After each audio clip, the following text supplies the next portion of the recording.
Hello everyone, this is Real Talk with Matthew and Son of the Morning. And Son of the Morning. Son of the Morning, is it what you said you're going to go by? No, that's good. Let's keep going. Keep rolling. What was it? Welcome to Action News. It's Morning Star. Morning Star, okay. But I like Son of the Morning. That sounds... I'm the Son of the Morning. I got 2 scoops in my bowl. Hi everyone. Real Talk. Hey, like, subscribe, and share. And comment. Yeah, that's the other one. Number 4. Yeah. And if anybody wants to help with some of these videos, and then we welcome any kind of help we can get. And Web3 and crypto enthusiasts. Yes, also. Comment below. And if anybody knows how to do the Skype, we can videotape the Skype conversation. We'd like to learn how to do that too. And we can bring it in on the show. Like we can, it's going to be we can interview somebody if they got something on their heart they want to talk about. Yeah. So we can do that too. I'm going a different direction. This is the direction the show was supposed to originally been, but I finally got somebody willing to get on camera with me, so we're gonna roll with this. Booyaka! Just got to eat some brisket nachos. Stuffed. Yeah. I'm full. It was brisket nachos with nacho cheese and sour cream and barbecue sauce. Bing. God, it was so good. It was perfect. So last episode, I think we just met. It was really just an introduction of how me and him met. Yeah. And basically about the freestyle. and the way that they treat you in the restaurant. We talked about the restaurant industry. Oh, yeah. Yeah, it's. I wish that had. I guess God put me through what He wanted to put me through, but when I got out of I was in a mission down in Fort Lauderdale. I was in there for like 11 months. I came out. I was on fire for God, and I knew that if I didn't stay on fire for God, then I was eventually going to fall again. I already knew this. They had done beat this in my head. I didn't work no steps, nothing at this point, and I wrote them since then, hoping they would bring the step work into the mission. But that's not what happened. I did learn everything that I know about God in that mission. Then now I've picked up the Bible and it's coming back to me. But I stayed in that book all day, every day, and we had fasting. They called it Hebrew Slave Day. They made us polish rocks. These rocks was the cleanest rocks on the planet, I believe, because they got scrubbed every Thursday. Wow. And they just had people do it just so you'd be willing to do what you was asked to do. No matter how stupid the chore was, they had us do it. And this other program I know, there's something similar to that. Kind of programming. Yeah. Yeah. Just not to run wild, and if somebody asks you to do something, just do it. No matter how stupid. Polish rocks. Yeah. Okay, I got you. So that's what we did. We polished rocks, but I don't know. Very interesting. When I came out, I had a choice I wanted to be a preacher, but or a drug and alcohol counselor. That's the 2 jobs I wanted. I already did the cook thing. I'd already been a cook, and I was good at it. So my uncle and my aunt and my dad ganged up on me, and they said, "You're not gonna make no money preaching ever. Like preachers don't make money. Counselors make very little money too. Do what you're good at, cooking. Guess what? Cooking, guess what? You make very little money cooking too until you get to a level. Like my first job in the restaurant was $6.15 an hour. Yeah. Well, how much did you make your first? $5.75. Yeah, $6.15 an hour, and then like I had to quit for 2 weeks. I just ran off. I was into music. I was in underground rap. Me and a guy that I claim to be my brother. He's not my biological brother, but we went through so much stuff together. We went off to Nashville to try to sell this album called Country Thuggin' that we had put together. And I came back, them people gave me my job back, and they gave me $1 an hour raise after I left them high and dry for 2 weeks. You know, that's. So you went to $7.50. Yeah, since 7:15. Man, you were balling, bro. And then I quit that job to go work at Garfield's, which gave me. They was trying to match me. I was like, no. I said, I'm not leaving one job to make the exact same amount of money. So they said, we'll give you $8.25. I took it. Oh, Gave me a little more money. the gods have spoken. Yeah, but Now it you was. make $8.25. Yeah, and I thought I was doing good back then. I thought $8.25 really wasn't terrible then. It wasn't great, but it wasn't terrible. It's about like It's enough to live. it was back I'm then. like 15 now. Yeah. 12, 15. Yeah. But, I mean, can't really get ahead on $8.25 back then. No. It was pretty bad, you know, and my whole career was like that up and even when I was a supervisor at the Grand Hotel. That job didn't pay good. I think it paid like $12.50 an hour or something like that. And I was running a lot of stuff for that little peanuts. Yeah, that's pretty slim.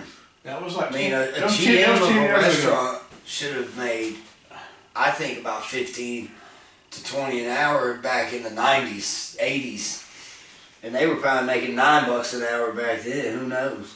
Yeah. If that even existed. I don't really know all the stats on it, but I know there's still a lot of them don't make, like some corporate ones, making like maybe 55,000 a year, something like that.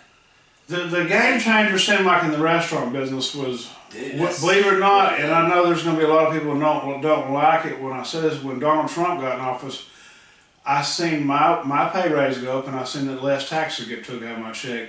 Because I was on salary actually at the time, so I was actually able to see, because I got paid the same every week. Yeah. So when he did the tax cuts, I was getting $75 extra on my paycheck. That was every 2-week paycheck, but you add that up, it's $150 I was getting extra a month. That pays a bill or two. Yeah, that's extra, man. Yeah.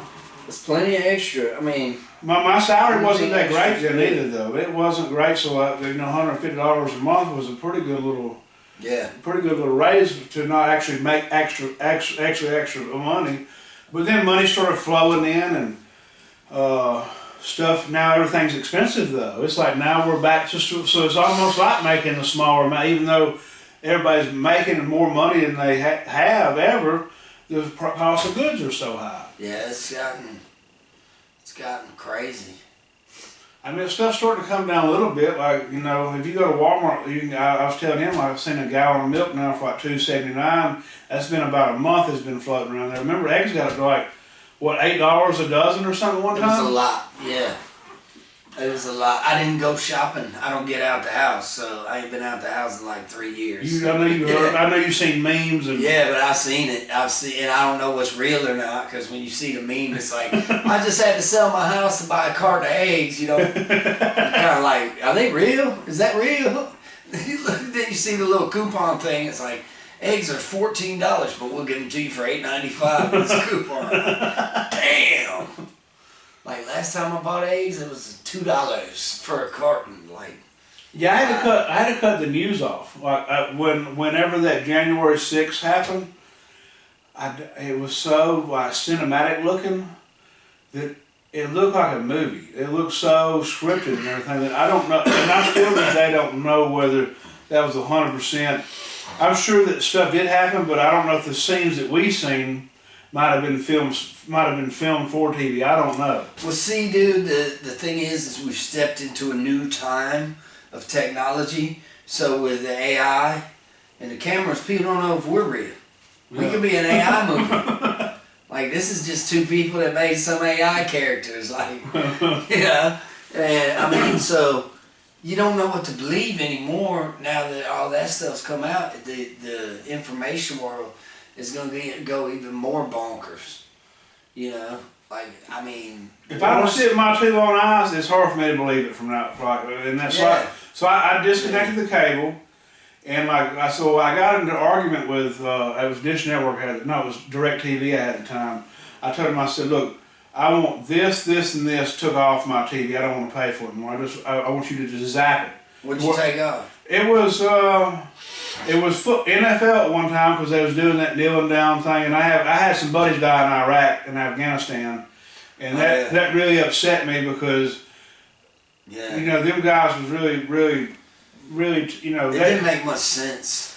so it bothered me. So I said sense to somebody. So I said I want this took off. I want this channel took off, and they said we can't do this. And the package said, well, if I'm paying you guys, y'all can take it off because I don't want to pay for that. I don't want that even broadcast on my TV. They wouldn't do it. I said, well, cancel it.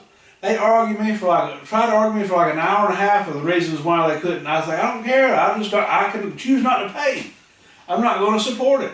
I'm not going to, because like my money goes to advertisement for these people that's paying for this propaganda.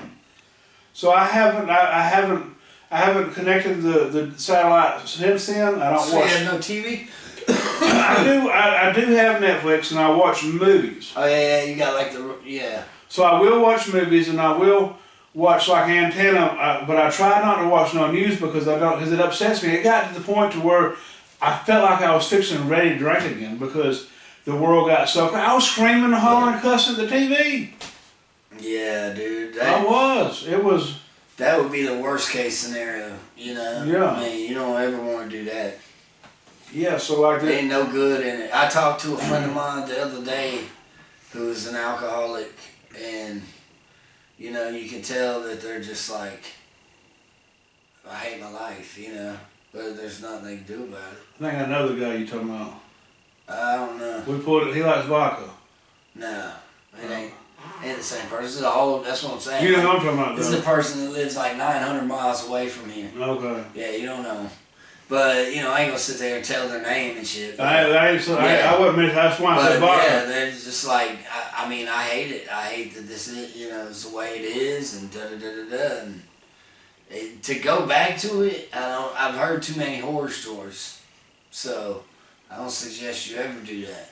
I've seen You it. do it, you like jumping out of an airplane with a chute that was packed by someone who was like sleeping or something.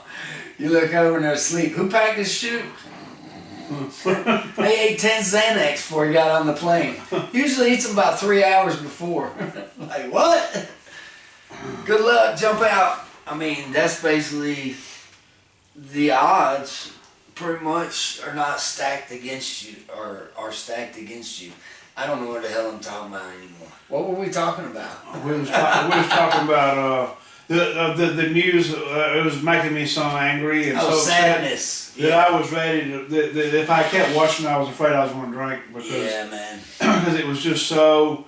I didn't know what to believe and what not to believe at this point because it was just so crazy. And then COVID. It was when COVID hit too. COVID threw me on the top. It was the January 6th and the COVID hit, and it was just too much. It was too much to bear. That guy, that governor from New York kept on getting on, and I could just hear ventilator this, ventilator that. I knew we need 40,000 ventilators, and I was thinking, what are you going to do with 40,000 ventilators? You're just making up numbers. You're just throwing numbers at the wall and see if they'll stick. What was that guy's name, man? I forget, but he was like he just kept on. Cuomo. That guy drove. He ended up getting he got booted because he was he sexually harassed a tip or something. He's like, hey baby, hey, you wanna go have some fun? Yeah, all right, I'm the governor. And I guess she was pretty cool about it for 5 years, and then it was like, and they were like, you son of a bitch, and then he's like, I did it. I couldn't help it. She had big juicy titties. It's like, oops. Yeah, he was ranting and raving, dude. Yeah, he was all about ranting and raving. And then he was the one who called Trump the xenophobe for shutting down the airports in New York, which they did early under nothing but hatred. People going, you fucking idiot, you're racist, you're a xenophobe, rah, rah, rah. And then 3 weeks later he's going, if these people die, it's on you. Remember that? Yeah, he said that. He literally said, if these people die, it's on all of you, and it's coming after you. I'm like, don't put that hate on me, bitch. Hell no. What's wrong with this man? Like, you don't tell people that. That's just wrong. But, I mean, he was busy with secretaries. Oops. Remember they brought that big medical ship up there and they didn't even use it. The state of New York, remember that? Never used any of that. They buried a bunch of people on that island, and then they never used the ship really. The hospitals were like, you know, I don't really remember all of it. I remember those ventilators, I think, were killing people. Because it seemed like everyone that went on a ventilator, they went downhill. And you think about that. Think about Mother Nature, right? If something enters your body and more oxygen you get, the faster and rapider it's going to grow. So what's your body going to do? Shut down the lungs. Get it down to where we're barely going, you know. But as people now, we don't want to be uncomfortable. This is bullshit, I'm freaking out, I'm dying. I mean, it is hard when your breath starts getting taken away. It's hard, but you can regulate it. You can start just slowing your breathing process and getting your mind right and go, hey, if we're about to die, we're about to die. There ain't no sense in freaking out. And your body will, usually you can go to sleep and it'll go in like automation mode and take care of it for you. You know, but people were getting, you know, they panic and then they call the hospital and the hospital go shove that ventilator right down their throat and open those airways. And then it would spread like a wildfire. You know, if you cut a fire off from oxygen, it dies. It's about anything really, but that's, I guess it was a bronchial disease, some shit like that. SARS, like the bird flu. It's like a hyped up bird flu or something. I just don't never want to see. I'm hoping we never see nothing like that again in my lifetime. Yeah, dude. Yeah. It was stressful sitting at home, not being able to really go. It only happened here. The state here down here where I live at, it was only 2 weeks of that. I was laid off work for 2 weeks, then I went straight back to work, and guess what? We had the best summer we'd ever had because all the people from up north that was locked up. I couldn't imagine just paying you was locked in your house and couldn't go nowhere. Nowhere. Yes, well, guess what? They got their cars and they drove a little bus down here to South Alabama and just went crazy, spending money like wildfire. Like we had the best year of the time I was had parties and shit, didn't they? Man, on the beach. Man, it was so much money being made that summer. I remember that. They had like 20,000 people were on that beach having a rager. They set up a stage out there. Well, not only did our restaurant still have the same seats, we put plexiglass up. We had outdoor seating now. Mm-hmm. So we actually probably went up 25% on our seating. Also, our drive-through or our carry-out business went up 1,000%. Wow. Yeah, there was one day we made $10,000 in just carry-out sales. You know, usually that's maybe $1,200 a good day in carry-outs. We did like $10,000 something on a lot of days just in carry-out. They'd come in and take the food and go. Yeah, the sales soared through that. But damn it. Oh, I got my charger. We're gonna have to charge that phone. Oh. My bad. Hey, everybody, what's up? I'm back. We'll be right back. Yeah. I think Nick zoned out for a minute. Yeah, I forgot we were cameraing, so nice to see you. How have you been? The dementia's kicking in. Huh? The dementia's kicking in. Yeah. Dude, this dementia is a hell of a ride. The only thing that gets me through is my previous experience in the College of Hard Knocks. You know what I'm saying? People are like, how did you drive to California? I'm like, man, I drove on enough acid to probably kill a horse. And everybody's like, I can't drive. And I'm like, I can. You know, I mean, I remember the lines being like, and I'm like, it's all good. Just follow the lines. Yeah, nobody ever complained. So, but that helps me out when I'm driving now because it's about what it's like. I mean, I can see, everything I see is kind of a blur. And it's kind of cool, man. I got a new vision, a new lease on life. But by the time my dad was my age, you know, he went through the same thing. He was stumbling bad. Like his voice, he'd be like, yeah. So, I'm lucky in that department. But not so much in my legs and my arms, because it's like, yeah, I mean, that's about all I got. Can't really lift my arms up much, and they're pretty weak, so.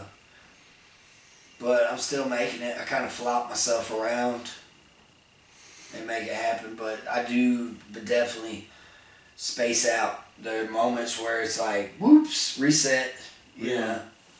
But it's all good.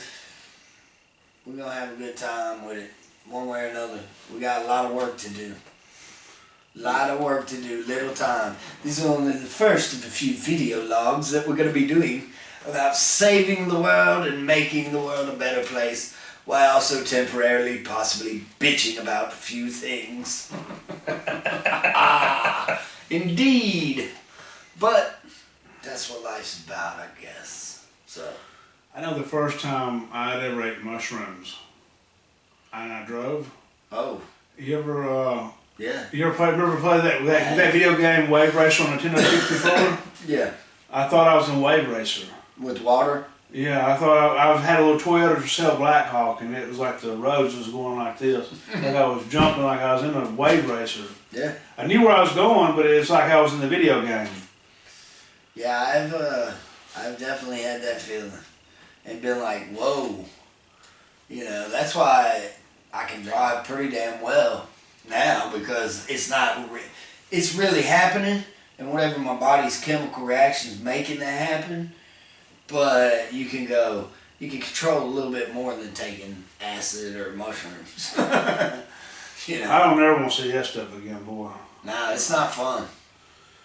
It's not fun. I think it was fun at some time in my life until I don't know, I finally, like the book talks about, like you cross an imaginary line, and once you cross that line, there's no really like, it's over with. The fun is over.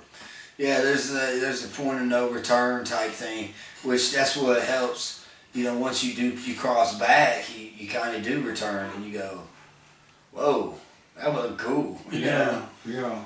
But I mean, it's something else, dude. It is something else. I hate to really like talk about it a lot because it's pretty serious, but it's a hell of a trip, you know? Yeah. To be like, I've talked to the doctors, and you know, I've gotten a little bit of data here and there. I'm no damn neuroscientist or anything, but when you take LSD, psilocybin, any of those chemicals, DMT, you know, I never did the MDMA, ecstasy, all of that stuff affects your body, but your body is releasing something from the drug.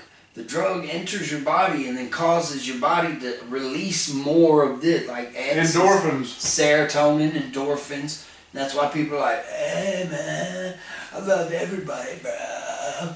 But then the next day you're going, I fucking hate myself. You know, but I've had that happen. I've had times where I was seeing the world a little bit like, whoa, man, I'm feeling good, and then my eyes roll back. You ever had that happen on X? Yeah. And they roll back in my head. I'm like, holy shit, I think my brain's going through a process like X, but it's, you know, releasing too much serotonin or whatever. And I'm sure my body's pretty much releasing everything it has, trying to fix whatever. Your body's not meant to die. It's meant to heal itself. And for some reason, I got a little code in my genes that says, kill this sumbitch. Take him out now. I said, what it is I'm German and Jewish. And they can't live together. It's like, Uch, you are going to die today. And it's like, look, just have another bagel, okay? Forget about it. What are you so mad about? I hate you. I will be back. You know, but there ain't nothing I can do about it but sit here and watch the ride, you know. That's the Greek in me is just like, y'all are dumbasses. Hello? That's the warning. So we're coming to the end of the video. We're getting but close. what we really want to tell you is that you really shouldn't smoke nicotine or watch porno or any of those other things that... No marijuana, no ecstasy, no cocaine, no alcohol. Yeah, or any of those things. Any of the things, they're bad. Yeah, and you should just think about life. If you're really down in the dumps right now, just go, where's my life at and where could it be? And just, you know, go from there and say, hey, not every day has to be a victory. Not every day. But if you make it through that day, it's a victory. And I hate to be so, like, off the wall, but that's how I feel. Because I feel there's a lot of people out there struggling right now that don't have an idea what to do or where to go, and they don't have anyone. You know, they don't have a friend to sit there and talk to. And if you're that person, just know that you can always, you know, comment, share whatever, you know, share your story in the comments. Reach out. I mean, because it's only a matter of time, you know. I've lost so many people in the past 4 years and my whole life. You know, from when I was 17 to my best friend being murdered by his next door neighbor. Like, what? You know, and never having the answers for those things.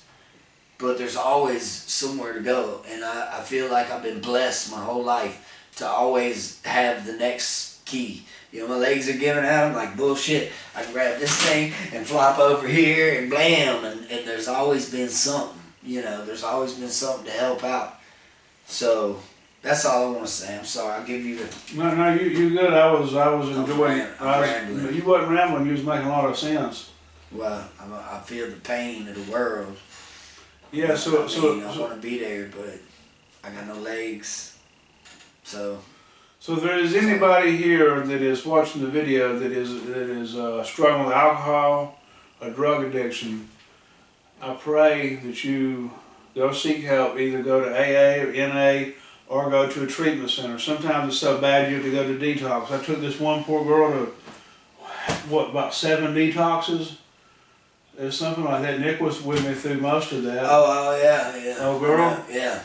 Dropped her off at 7 different detoxes, but it's like, you know, if you're not ready for it, you're not ready for it. And I don't know if she'll ever be ready. I pray to God, you know, me and her's had a fall, and I don't talk to her no more, but like at the end of the day, I do care and love her and hope that like one day that she can get straight, you know, like I did. I mean, it's a gift of God for us to overcome these things. You know, I just did the story on Daniel, and you know, the lion's den, the writing on the wall, and it's a whole bunch of stuff going on in that book. And it's like God will put us sometimes in situations to have us overcome, because if we don't have something to overcome, then we can stay complacent, and we don't really need God, and we can't get to the next level. Sometimes we have to be put in a fire, so to speak, or a storm to come out to the other side. And that's all I'm really trying to get at. Is it's like the story of the talents, man. You remember that? Which one? The 3 talents. God gave the guys the talents, and one went and the wicked servant took him and multiplied them and made money and prospered, and the second one kind of did okay with him. He didn't put him in the bank to get interest. Yeah, he got interest. The other one just held on to him. The other one buried him. Yeah. And God was like, why'd you bury him? Why didn't you share it? Why didn't you do this? And he was like, because I wanted to be, you know, just trying to preserve yourself by encapsulating yourself. It's no good, man. And he called him a wicked servant, didn't he? He was mad. Mad at him. God, he can get mad. Oh, he can get so mad. With the thunder! Anyway. But yeah, just if you find yourself in a depressed state or something, then you can look me up. I'm on Facebook. He's on Facebook. You can just reach out to one of us. And I mean, I've been through enough and talked to enough people. I've counseled people, and I've been counseled by several people. I still got people I talk to on a daily basis, and that's how you get through it. It's like making friendships and finding people you can trust to tell this stuff to. And if you don't have anybody you can trust, then you know, you can reach out to me or him. And don't suffer alone. Don't suffer alone. There's no reason to. There's no reason to. Exactly. And so with that, we're going to conclude the video. Thank you and God bless. You got anything? Love you all. Love you all. Yes, God bless. What's that?